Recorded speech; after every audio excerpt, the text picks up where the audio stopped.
पश्चिम बंगाल के मायापुर में दुनिया का सबसे बड़ा मंदिर बन रहा है, जिसका निर्माण कार्य अंतिम चरण में चल रहा है और इसका निर्माण इस्कॉन संस्था करवा रही है। ये मंदिर 28 लाख वर्ग मीटर में फैला दुनिया का सबसे बड़ा मंदिर है।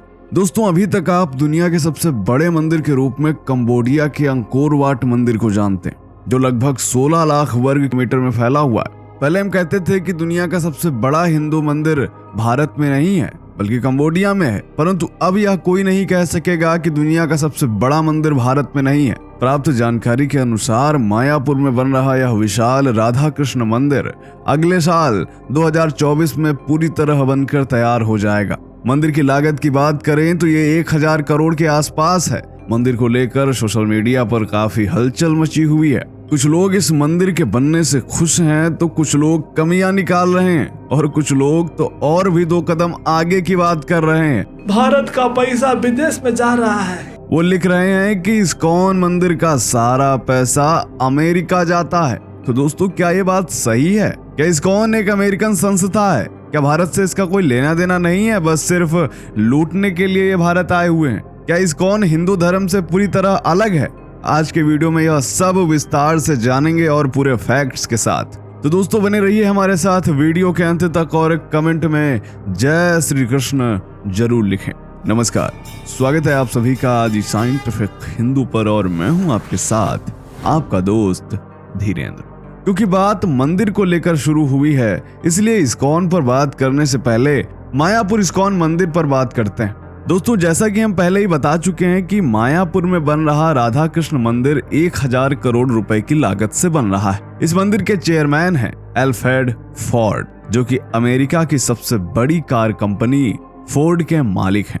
वर्ष 1975 में इनकी मुलाकात इस्कॉन के संस्थापक श्रील प्रभुपाद से हुई और यह उनसे इतना प्रभावित हुए कि उनके साथ भारत आ गए। या उन्होंने सनातन धर्म अपनाया और उन्हें नया नाम मिला अम्बरीश दास। और आपको जानकर हैरानी होगी कि इन्होंने इस मंदिर के निर्माण के लिए 250 करोड़ रुपए दान किए हैं। हरे कृष्णा कृष्ण कृष्ण हरे हरे, हरे राम राम राम हरे हरे। इसके अलावा मंदिर निर्माण में आ रही कुल लागत का 30% हिस्सा चाइना का इस्कॉन सेंटर दे रहा है। जी हाँ दोस्तों, चाइना का इस्कॉन सेंटर। क्या आपको पता है कि चाइना में भी इस्कॉन के 20,000 से अधिक अनुयायी हैं। 非常感恩来到这个圣地，感恩圣 गोपाल कृष्ण गोस्वामी महाराज। तो चलिए अब इस्कॉन पर थोड़ी और बात करते हैं। इस्कॉन की स्थापना हुई सर्वप्रथम 13 जुलाई 1967 को न्यूयॉर्क में स्वामी श्रील प्रभुपाद द्वारा, जिसके बाद अमेरिका आदि पश्चिमी देशों में सनातन धर्म का प्रचार प्रसार आरंभ हुआ। और आपको यह जानकर हैरानी होगी कि वर्ष 1972 में जब इस्कॉन भारत पहुंचा, तब तक पश्चिमी देशों में इस्कॉन के कई मंदिर बन चुके थे और आज पूरी दुनिया भर में इस्कॉन के करीब 450 से अधिक मंदिर हैं। कुछ लोग कहते हैं कि इस्कॉन वाले हिंदू नहीं हैं, लेकिन क्या यह बात सच है?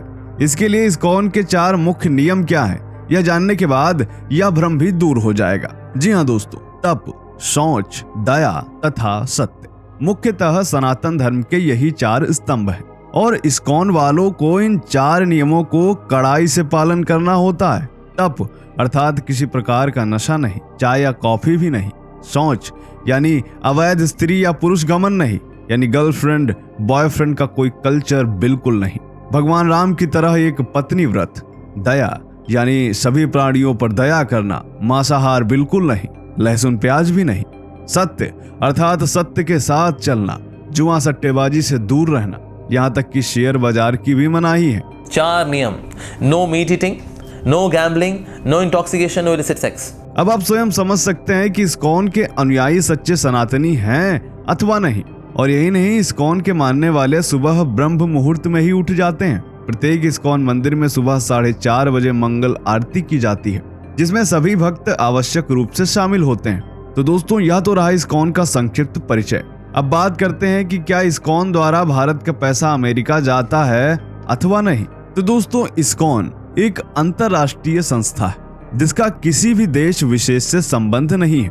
इस्कॉन का कार्य वसुधैव कुटुंबकम पर आधारित है, यानी समस्त विश्व एक परिवार है। आज दुनिया के हर एक देश में हजारों की संख्या में इस्कॉन के अनुयायी मौजूद हैं और इन सभी में किसी देश या भाषा को लेकर कोई भी मतभेद नहीं है।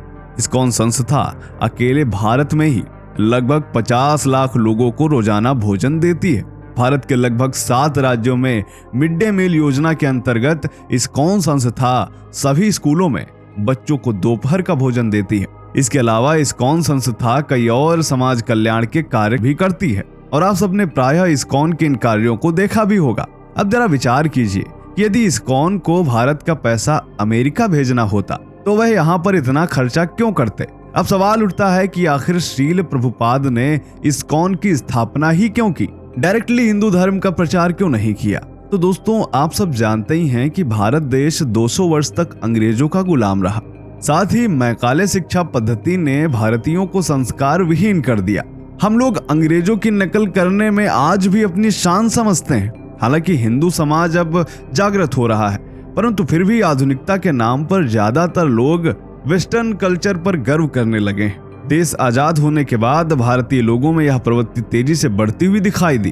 तब स्वामी श्रील प्रभुपाद जी ने सोचा कि भारतीय लोग पश्चात्य देश यानी वेस्टर्न कंट्रीज की नकल कर रहे हैं, तो क्यों ना पश्चात्य देशों में हिंदू धर्म का प्रसार किया जाए। जब ब्रिटिश नागरिक धोती कुर्ता पहनेंगे तब यही भारतीय अपनी संस्कृति को पहचानने लगेंगे और इसीलिए स्वामी श्रील प्रभुपाद ने इस्कॉन नामक संस्था की शुरुआत न्यूयॉर्क से की। इसके बाद लंदन, फ्रांस, इंग्लैंड, ऑस्ट्रेलिया आदि देशों से होते हुए इस्कॉन भारत में पहुंचा। इस्कॉन पर आरोप लगाने वाले वही लोग हैं जो अपना धर्म और संस्कृति पूरी तरह से भूल चुके हैं, आधुनिकता के नाम पर जिन्होंने पाश्चात्य संस्कृति अपना रखी। आज आप खुद देखते होंगे कि भारतीय लोग फटी जीन्स के दीवाने हो रहे हैं, वहीं पाश्चात्य देशों के नागरिक धोती कुर्ता आदि भारतीय वेशभूषा पहन रहे हैं। वहां की महिलाएं साड़ी पहन रही हैं और हमारे भारत की पढ़ी लिखी मॉडर्न महिलाएं शॉर्ट कपड़ों में फैशन समझती। इस्कॉन वाले शाकाहार अपना रहे हैं और भारतीय इस डिबेट में उलझे हैं कि बीफ खाना चाहिए या नहीं।